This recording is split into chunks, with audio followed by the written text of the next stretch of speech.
jërë ngeen jëf mbokk yi ñu dikkaat ak yéen si seen émission nañ ko waxtaanee si site internet bi nga xam ne moom mooy khidma.com seen émission nañ ko waxtaanee nag bi mu nekk deuxième numéro bi tey nag ñu daal di dalal ki nga xam ne mooy Fadel Mbacké président directeur général bu Assirou bu groupe Assirou tey nag moom lañ fas yéene seqal jataay si seen émission nañ ko waxtaanee. mbokk yi nag ñuy waxtaanee tolluwaayu réewum Sénégal ak actualité bi nga xamante ni fan yii ñuy génn jaar na fi Fadel ñoo ngi lay nuyu.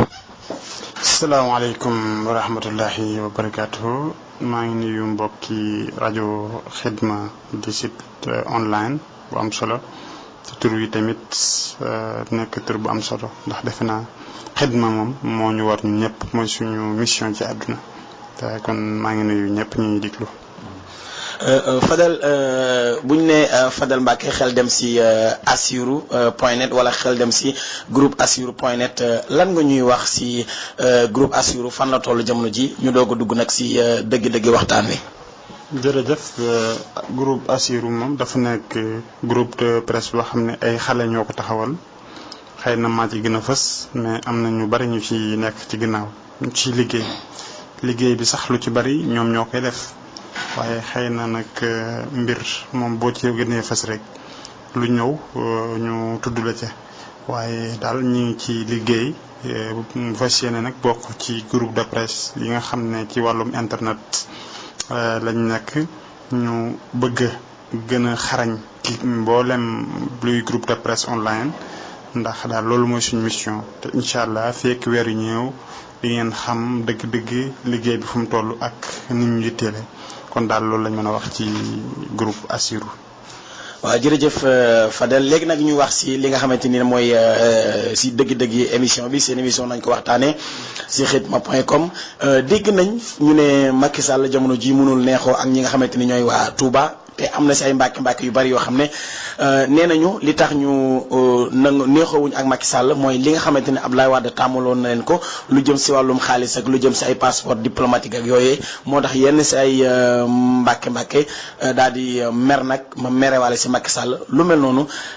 bu dee yaa ngi koy dégg wala bu dee mosoo koo dégg ban commentaire nga si def. li mu ci def mooy rek mere président moom xëy na ñoom li ñu seq ak président. am na ci loolu am na ñoo xam te ni mere nañ ko ngir ñàkk gum leen ñàkk jox xaalis wala ñàkk gum leen ñàkk recevoir mais am na si aussi ñu ko mere aussi ñoo xamante ni beneen affaire la muy dañ naan président neexul bëggul murid yi wala président bëggul sëriñ si ndax ñu ci bari nee nañ président dafay wax ne sëriñ si ay simple citoyen lañ am na ñu bari loolu tax ñu jàpp seen ak njàmbur.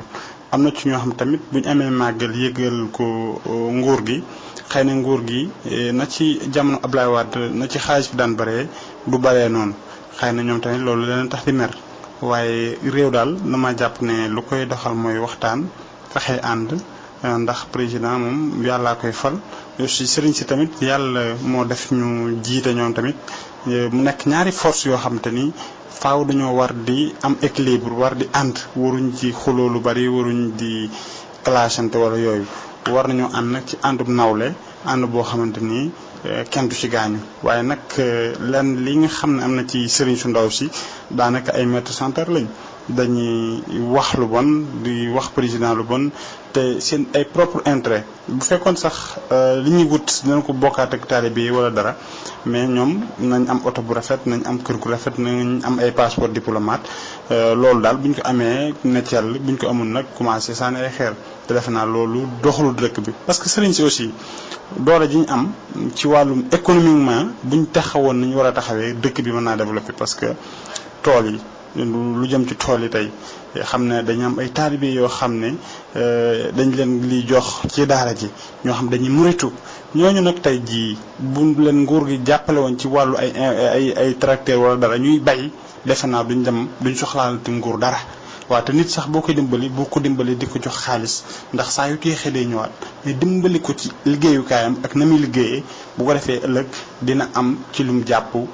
waa këram am ci lu mu jàpp mais joxe moom wax dëgg yàlla réew mi du partage du gâteau ba nga xam ne dañ ci jóg di séddu alalu réew mi man d'accorduma ci ak yenn sëriñ si nga xam ne dañuy chantage gouvernement bi loolu franchement du lu ma d'accord mais aussi Macky na masla ak sëriñ si ndax sëriñ si tamit yàlla moo leen fi teg na masla ak mag ñi masla ak xale yi mais nag nañu ànd nañu waxante lu mën a nekk bañ de naxante loolu daal defe naa loolu laa ciy liggéey. waaw léegi Fadal Mbacké li nga wax am na solo léegi ñu daal di waxaat ci beneen question muy Macky Sall fan yële jàll gis nañ ne bi mu demee seeti Serigne Sidi Mokhtar ci Ngana presse bi nee nañu ne dafa am ba mu génnee dañ ko doon yuuxaloo Macky Sall ban commentaire nga def ci loolu. loolu de fekkee am na lu ñaaw la ndax defe naa président ak nu mu mën di demee gan la te président dafa doon koo xamante ni moo supérieur ñëpp ci réew mi comme man di doon président mu la supérieur ñëpp nag laa wax kon kooku mooy ki nga xam ne adduna bépp moom lañ reconnaître que mooy premier Sénégalais mooy représenter Sénégal partout kon def naa gan gu mel noonu waxuma la sax président mais buñ amoon geneen gan sax goo xamante ni bokkuñ diine wala bokkuñ dara bu ñëwee ci suñu sëriñ war nañoo mën a am yar war nañ mën a am respect ci moom ganale ko ndax sëñ bi santaanewut ñu yooxoo kenn santaanewut ñu yooxoo Abdoulaye Wade santaanewut ñu yooxoo Macky Sall kon def naa ñi def loolu am na ci ay politiciens yoo xamante ni ñooy laxasu ci ginnaaw di luñ programme la te loolu defe naa lu ñaaw la lu yàquk taalibi la ndax loolu du respect sax ci yoon bi kon daal ku fekkee def nañ ko erreur bu mag la te may ñaan rek ñu bañ ko defati ndax loolu du lu ñuy jëmale kanam yu xoo président du lu ñuy jëmale kanam. waaw léegi est-ce que mënul ay mbàkk yoo xam ne dañuy politique ànd ak Macky Sall. bari na am pakaay mais même sax xam nañ ci droit. mbàkk yi politique ànd ak Macky Sall am nañ ci droit am mbàkk yi politique am ànd ak Abdoulaye Wade am nañ ci droit ndax réew mi moom parti politique dañ ko ubbi pour ñëpp ku sant Seck ku sant Gaye ku sant Mbacke ñëpp ñoo mën a militer mais nag na nga nangu tamit la nga cay dégg ak lan lay wax aussi bu ko na nga summi mbubu Mbacke mi teg na le sol mbubu politicien bi parce que géew bi moo ci liggéey mais am na ñoo xamante ni tey bu ñuy politique sant Mbacke bu ñu leen waxee dara dañ koy bëgg a tourner ne Sëñ Tuubaa lañ tooñ. non loolu ku ko wax da ngay wax lu la neex Sëñ Tuubaa politique bi ñu def moom ku ciy dugg na nga jël seen engagement dugg ci ku la ci saaga na la neex ku la ci mer na la neex ku la ci wax ñaaw na la neex ndax nag wax dëgg yàlla géew bi boo ci wàccee moom ña nga xam ne ña nga toog ca daara ja yoro di jàngale wala nekk ci li leen Sëñ Tuubaa digal ñooñu kenn wax leen dara mais nag ñiy politique am nañ droit ci politique mais nañ assumer seen ay responsabilité buñ làqatu ci kaw ginnaaw sëñ bi. léegi Macky Sall bi mu ñëwaatee HLM gis nañu yuuxaloo ko ba Sëñ Bara Matalay génn ne ñi doon def loolu duñu ay murit ban commentaire nga def si loolu. foofu d'accord ma fi ak Serigne Cheikh Bara Matalay parce que moom du ki nga xam ne mooy certifié ñi nga xam ne ay murit lañ ak duñ murit moom ab murit la comme ñëpp. ni nga nekk murid ma nekk ko murid noonu la nekk murid gën te nekk kenn murid Sëñ Cheikh Bara Matalay kilifa la mais nag murid moom beneen affaire la ngëm-ngëm ci xol la donte man ànduma ci yuuxoo yi wax naa la ko léegi ànduma ci mais nag ñiy def loolu duñ ay murid ndax Macky Sall lañu yuuxoo loolu wax dëgg yàlla man d'accord ma ci ñooñu mën nañoo nekk ay murid mën nañoo nekk leneen waaye fi muy waxee daal naan mel ne moom mooy certifié ki war a doon murid wala ku war a doon murid ci moom ngay jaar wala ku doon murid dina ko xam loolu d'accord ma ci ak moom aussi na jël ay responsabilités na assumer ay responsabilités na day politique ndax ku ne gis na moom ci Macky la ne ak ci Marème te loolu def naa lu ay na wane na ko fësal na bañ a làq dara fekkee day politique am na ci droit politique mais nag bu mu laxasu tamit ci politique bi ci ginnaaw sëñ bi. jërëjëf loolu leer na léegi sëñ bi ñu ñëw si plan Sénégal émergent tuuti doog a ñëwaat si leneen. plan Sénégal émergent ak tolluwaayu réew mi jamono ji ban coppate boo xamante ni gis nga ne am na si réew mi. réew mi macha allah man gis naa ne Macky Sall ñaari at yi mu defagun moo gën ñaari at yi Ablaye Wade njëkk def waaw ndax gis nañ ñaari at bi mu toogee léegi ci plan PSE bi am nañ ci ay milliards yu bari. cité yi commencé na dem nga gis nga pôle urbain Diamniadio bi gis nga aéroport Diass bi léegi mu àgg 2015 gis nga yeneen ak yeneen kon daal yaakaar am na donte nag jamono dafa metti crise mondiale bi dëkk yëpp la touché rawatina dëkk Afrique yi nga xam ne amuñ pétrole amuñ diamant amuñ or kon metti na mel nañ muñ gis naan daal cin li moom baax na te wax dëgg yàlla mi ngi xeeñ neex. nañ muñal président gëm ne PSE bi moom liggéey bu am solo la te PSE bi sax même bu fi Macky Sall jógee damay ñaan mu am continuité ku ñëwati nga bàyyi ko buñ ko changé waat parce que bu ñu dee def rek président bu ñëw bu indee sa benn programme buñ demee kay ñëwaat bëggaat leneen bañ a àggale loola changé ko bu ko defee réew mi day tardé maa ngi ñaan aussi ku mën a toogaat ci réew mi boo ñëwee nga respecté PSE bi ndax njariñul réew mi la. ndax wax dëgg yàlla li ma ciy xaw a ñaawlu rek mooy entreprise Sénégal yi nga xam ne mooy secteur privé bi gisuñu seen bopp lu bari lu ci bari étranger lañ ko jox te def naa loolu deful dëkk parce que France mënoo gis benn entreprise Sénégal boo xam ne day dem France dafa gañ ay marché di fa def ay tri man côté boobu daal fekk loolu laay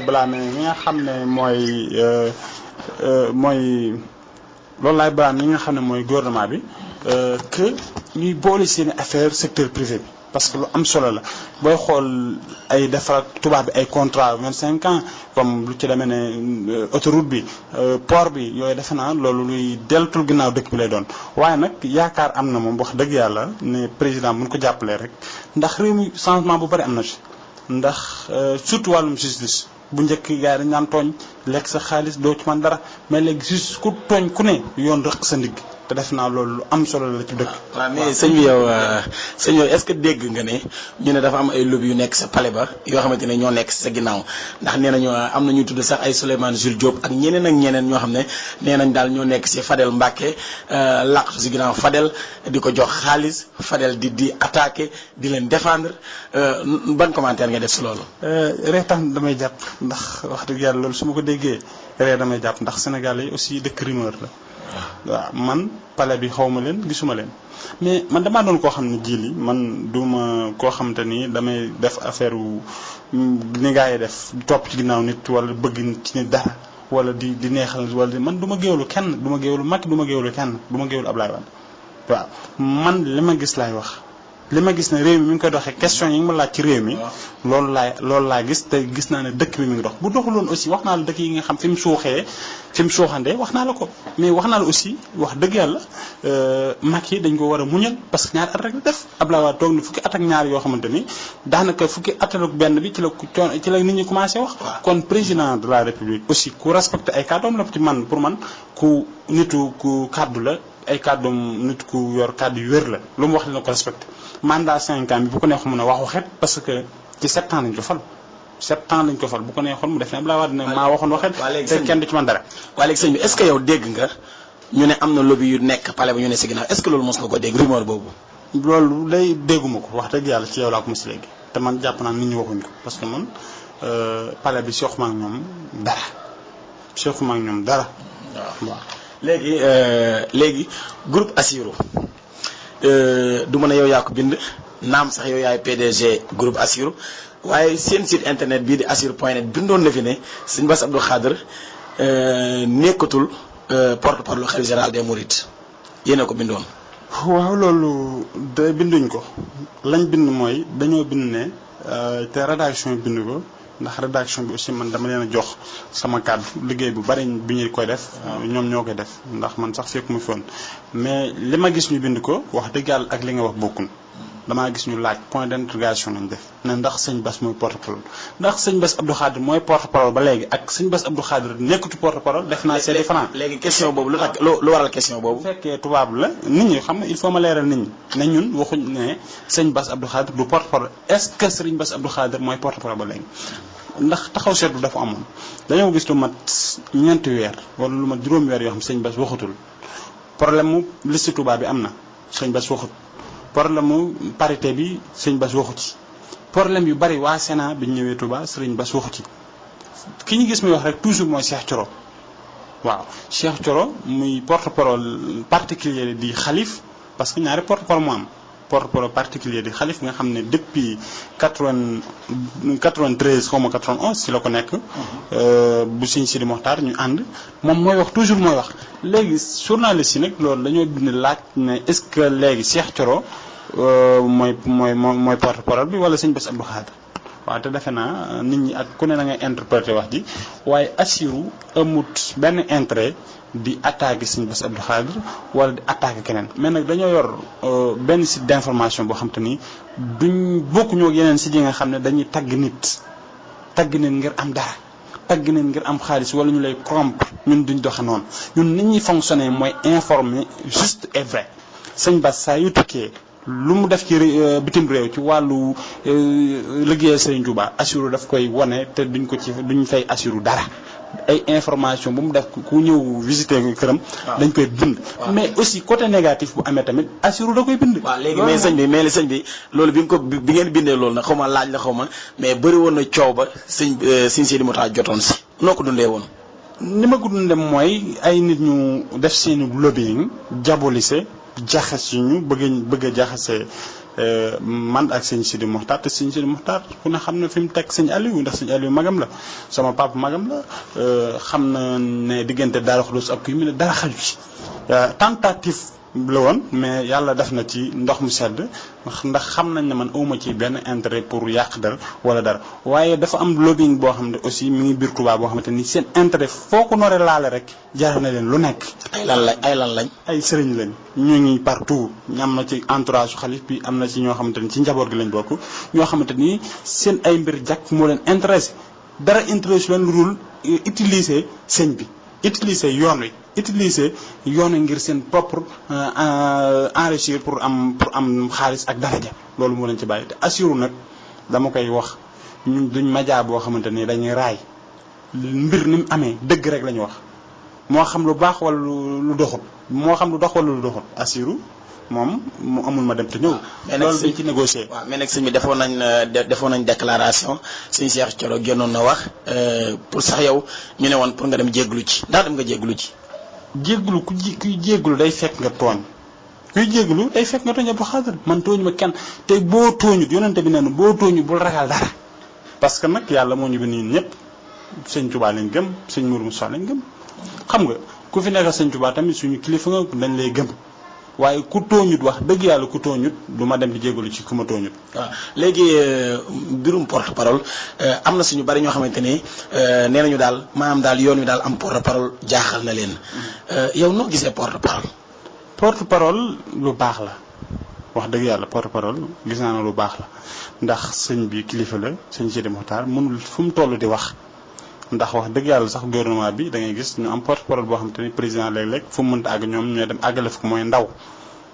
waaw loolu lu baax la bu kilifa ñëwee parce que sëñ bi mag la am na âge mag la mënta composé ak ñii xale yi ñoom mag yi ñii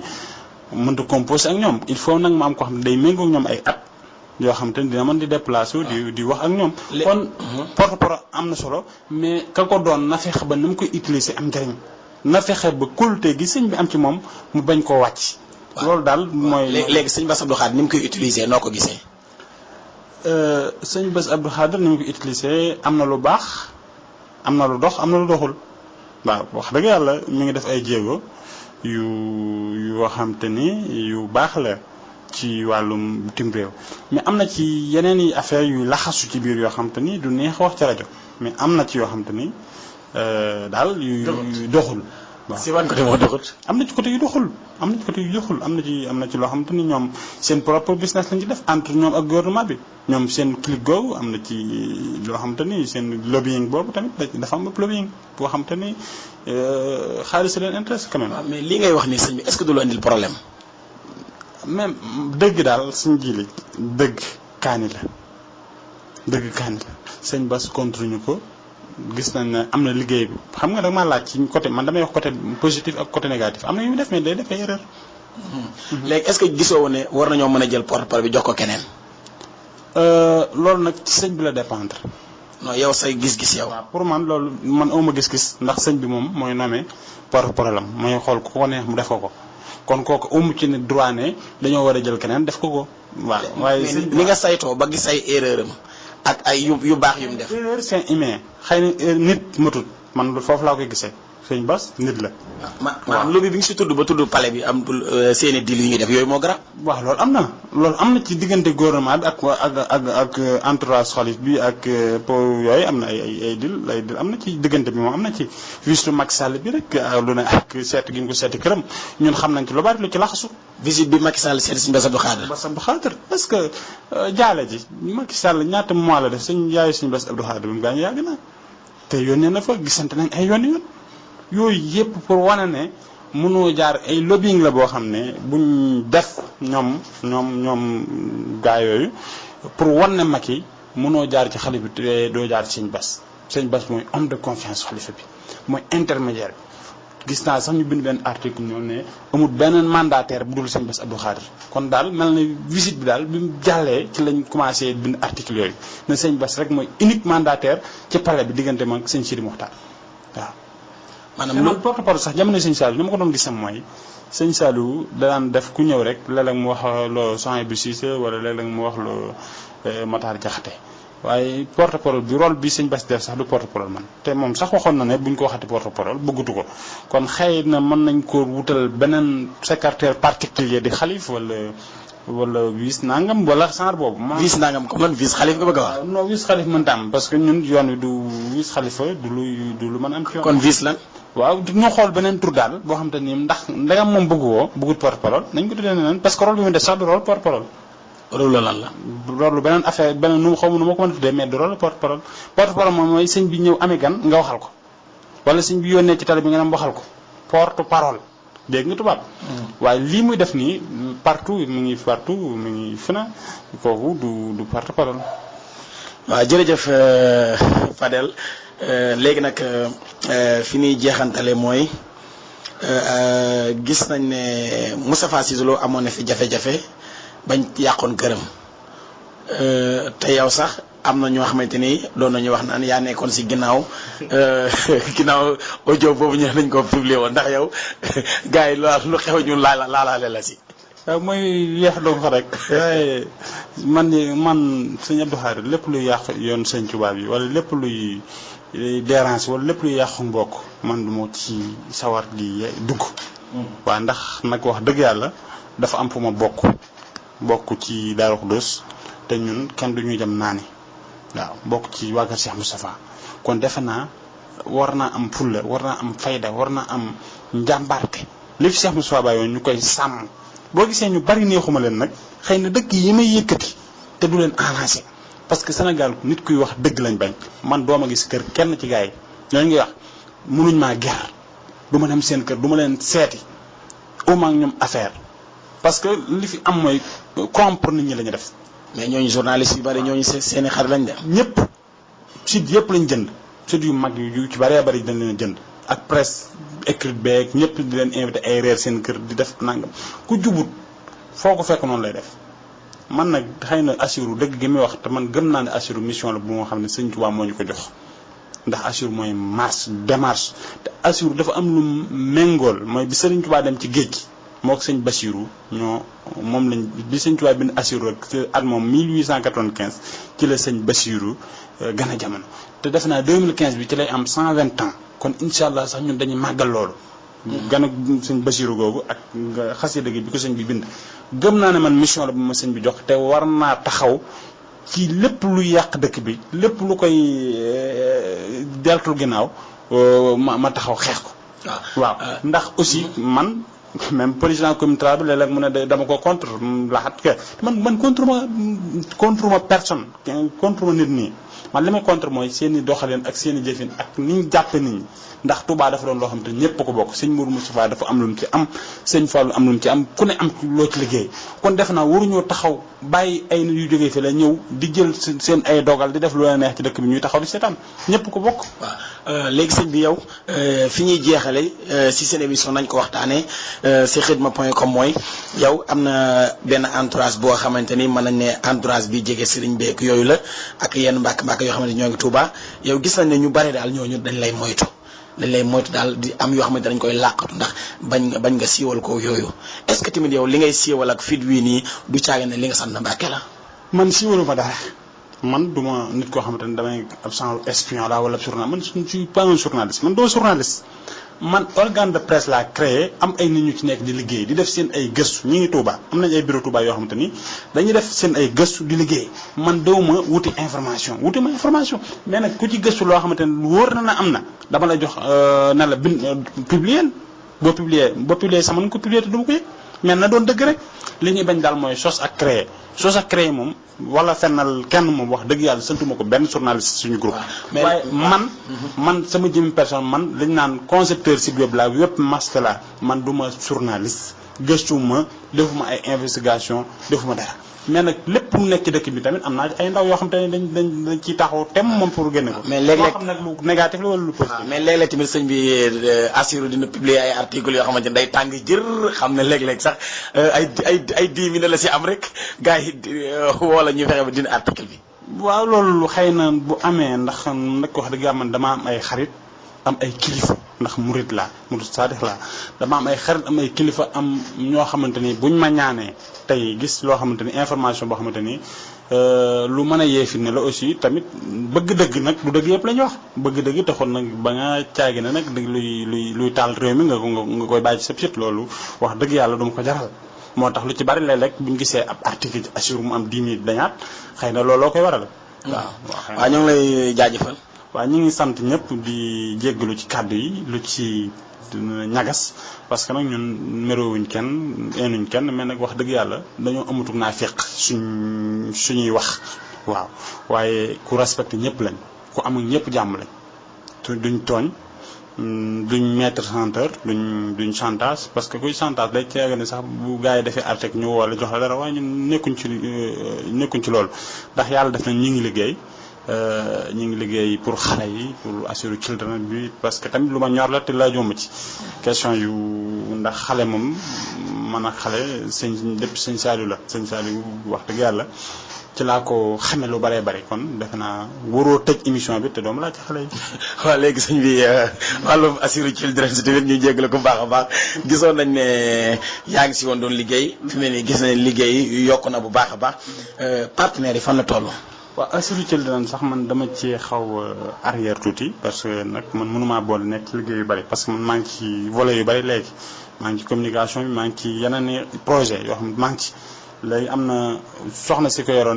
moom nekkatu ko yoratu ko mais am na beneen soxna bu ñu koy dénk te fan yi ñëw incha allah dinañ ci def benn conférence de presse pour leeral mbir mi fi mu toll ak liggéey bi ñu ci am ak ni ñu fas yéene tëral suñu programme incha allah ci 2015 bi ndax xale dafa bokk ci luy defar réew mi aussi di ñaan gouvernement bi ñu taxaw ci li nga xam ne mooy wàllum yalwaan bu metti bi ñu jàppale sëriñ daara yi jàppale xale yi ñu bàyyee ko kon daal incha allah fan yi di ñëw dinañ leen ko yëgal bu ñuy organiser conférence de presse bi kon daal maa ngi leen sant leen gërëm. jërëjëf kon mbokk yi kooku moo nekkoon PDG bu groupe Assirou seen émission nañ ko waxtaanee te nag ñu doon waxtaanee tolluwaayu réew meeg actualité yi nga xamante ni xew na Sénégal jërë ngeen jëf ba ëllëg incha allah si beneen jotaay si seen site bi nga xamante ni moom mooy www.khidma.com jaa ngeen jëf jàmm ak jàmm ba ëllëg incha allah si beneen jotaay.